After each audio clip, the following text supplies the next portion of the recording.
Clash Royale turns 9 today, or should I call it Wizard Arena Clash of Clans, which is what it was called before it was launched. Today, we're going down memory lane and taking a look at the entire history of Clash Royale. It all started in January 4, 2016, where it was soft launched on iOS and a few select countries. This version of Clash Royale was pretty bare bones and weird. Like, for example, you could purchase 3 of the 4 chests in the game. There were 7 arenas, 42 cards, 14 for each rarity, common, rare, and epic, and you had to pay gold to start a battle. But this was removed only a month later. In that same update, we got a new legendary arena, which subsequently added seasons to the game, where players would reset back to the same trophies every month, and the rest would be given back as legend trophies. Later that month, we got 4 new cards, including a new rarity, legendary, a new arena, builder's workshop, 2 new chests, and finally had the ability to save more than 1 deck.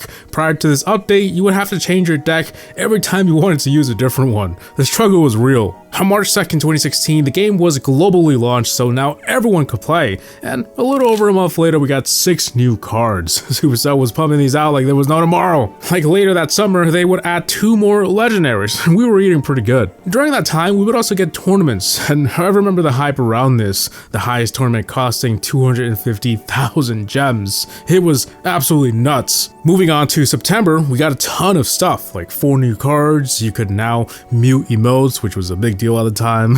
The Grand Challenge and Classic Challenge were added, and 2 new chests, Legendary and Epic. But that's not all. In November, we got 4 more cards, and in December, you guessed it, another 4 cards. But before we wrap up 2016, in that same update, we could finally request epic cards every Sunday, and clans got a new event, the Clan Chest, which was essentially where players got crowns, and as a clan, you would work toward a big chest that you could all open for some pretty sweet rewards. Now we're in 2017, and in March, trophy leagues were added to the game. Prior to this update, a player after 4,000 trophies was in one giant pool of players. However, leagues made it so that there was subdivisions to Legendary Arena that determined what draft chests you got at season reset as well, which was a new chest by the way. This was also the update in which 2v2 was added in the form of a special event for the clan chest called Clan Battles. Yeah, 2v2 was only a temporary game mode that you could play like every other week. Aside from that, 4 new cards were announced, and an additional 4 were announced later in June of that year.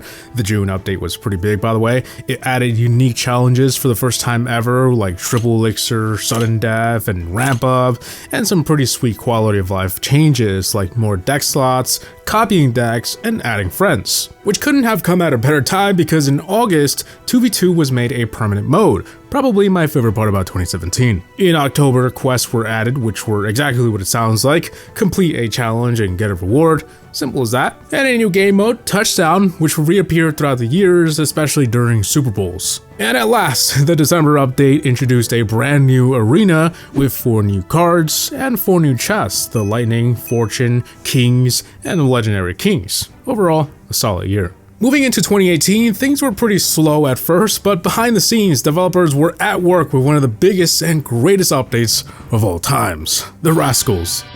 Not really, Clan Wars. The first iteration of Clan Wars, added in April 2018, was simple. In Preparation Day, you and your clan played matches of different game modes to level up your clan cards for War Day, where you went head-to-head with other clans. It was pretty fun, and it kept everyone busy until that summer in June, where 3 new cards were announced, alongside emotes. Finally, other emotes other than the 4 that we were stuck with up to this point. This was also the update that changed matches to have a 3-minute sudden death rather than the previous 60 seconds, meaning intense battles could go on for much longer. 2 new cards were announced in September, and in November, trade tokens were added. Finally, a way to trade cards in a game all about cards. In this update, there was also a change to the leveling system. Prior to this, you may have noticed that cards had traditional levels like 1, 2, 3, and would max at a certain level. However, this update made it so that all cards maxed at the same level.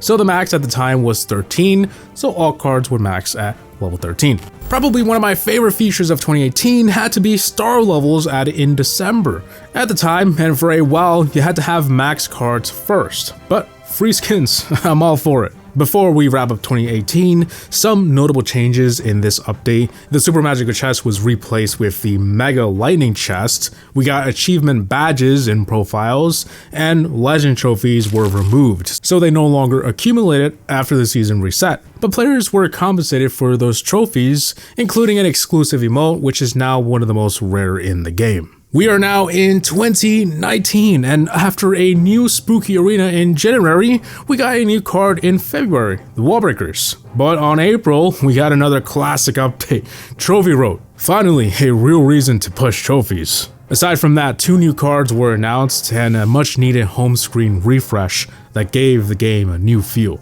Later that summer in July was the first Clash Royale season, coming in at $5. What a steal! Seasons, much like today, introduced a new theme, tower skin, emotes, and sometimes new cards. In this case, it was the Fisherman, and often new game modes every single month. Toward the end of September, we would get the party button. You would basically click on it, and there you could select which game mode you wanted to play. Not a massive update, but we got other cool stuff like a tiebreaker system and new events that would show up every now and then, like the Crown and Gem Rush. In October, we got the Elixir Golem as well as bonus bank to the end of Clash Royale. And in November, we saw an important change to matches. They were cut down to 5 minutes rather than 6, so shorter matches, but the last minute was made triple elixir, so it was actually better and more chaotic. We also got a refresh to the card info screen, an update that nobody asked for but we all needed. And in December, the card level boost was added, which would have different cards boosted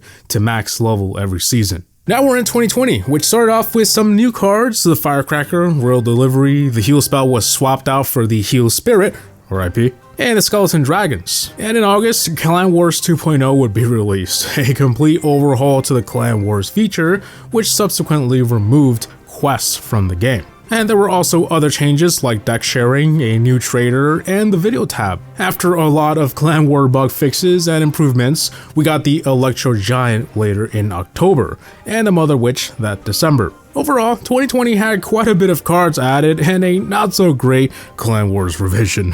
But maybe 2021 was better because in March we got magic items which changed the game drastically. And in June we got the Goblin Drill and a brand new gold crate that would come in 3 different sizes with variant gold. Moving on to October, level 14 was added, so now your King Tower and cards could go up to that level. And along with that, there were many changes throughout the game, like you could now unlock star levels without needing max cards. They added a King's Journey, which is basically a trophy road before your level.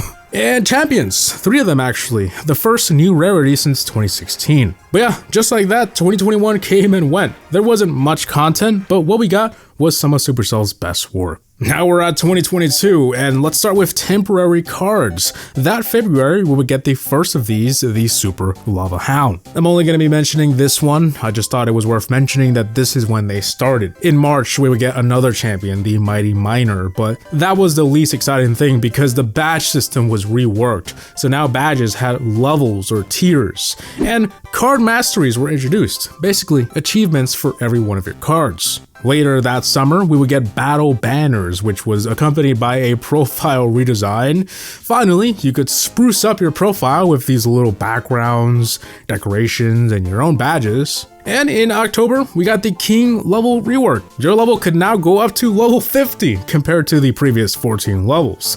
Now, this was only a change to the player's level essentially. They also added 6 new arenas to Ladder, which was now known as Trophy Road, because they added a separate competitive track called Path of Legends. But that's not all. We also got Daily Task, the Hoggy Bank, a Deck Explorer, a new chest, the Champion's Chest, Champion Wildcard, and 2 new cards, the Monk and Phoenix. Finally, for 2022, the year wrapped up with an emote management, because there was way too many of them, and a new magic item, the Card Boost Potion. In 2023, after several temporary cards and the usual season shenanigans, in March they introduced the new season shop, as well as season tokens, a new currency.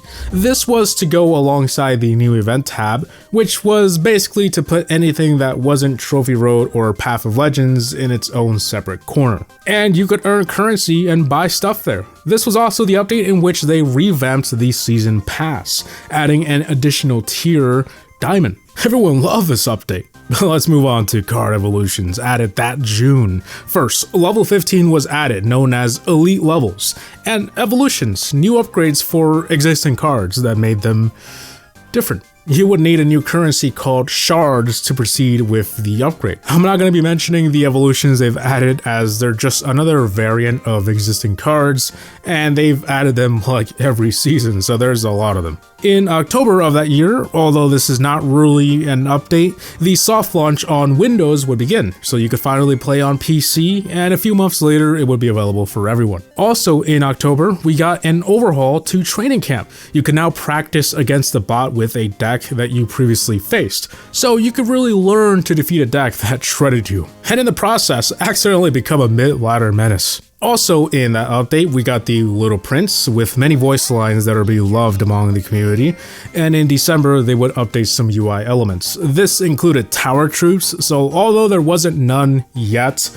they updated the UI for that, and they overhauled the deck screen to organize your inventory a little better, like your cards, emotes, magic items, tower skins, everything. 2024 started out with a brand new tower troop, the Cannoneer. I'll only mention the first one to keep it rolling here, much like many other features in the game. There's just a lot of them.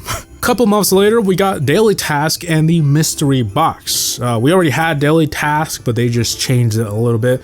And the Mystery Box is a box where its contents are a mystery. For the first time in a while, we also got a new spell that May, the Void spell. And in June, they introduced the Goblin Queen's Journey. This was a temporary game mode, or was it supposed to be permanent? I don't know, where you play and earn rewards. But the difference between this and the regular season special event is that this came with 2 new and permanent cards and a spell. And it also had its own trophies and arenas. It's kind of like they added a story mode, but temporarily. They would add more stuff to it, including another card, the Suspicious Bush, in July, and the Goblin Steen in October. But yeah, other than balancing and reworking some existing features like the Mystery Box, that is everything that was added in 2024, and that also concludes this video. At the time of recording this, the Q4 update, mostly just a new tower troop, was the last thing we got. So yeah, that is the entire history of Clash Royale. Gee, they really picked up the pace toward the end there, huh? With that being said, I hope you guys enjoyed, but hey, YouTube thinks you'll like this next video, so why don't you check it out and find out. As always, Havoc Gaming outs. Peace.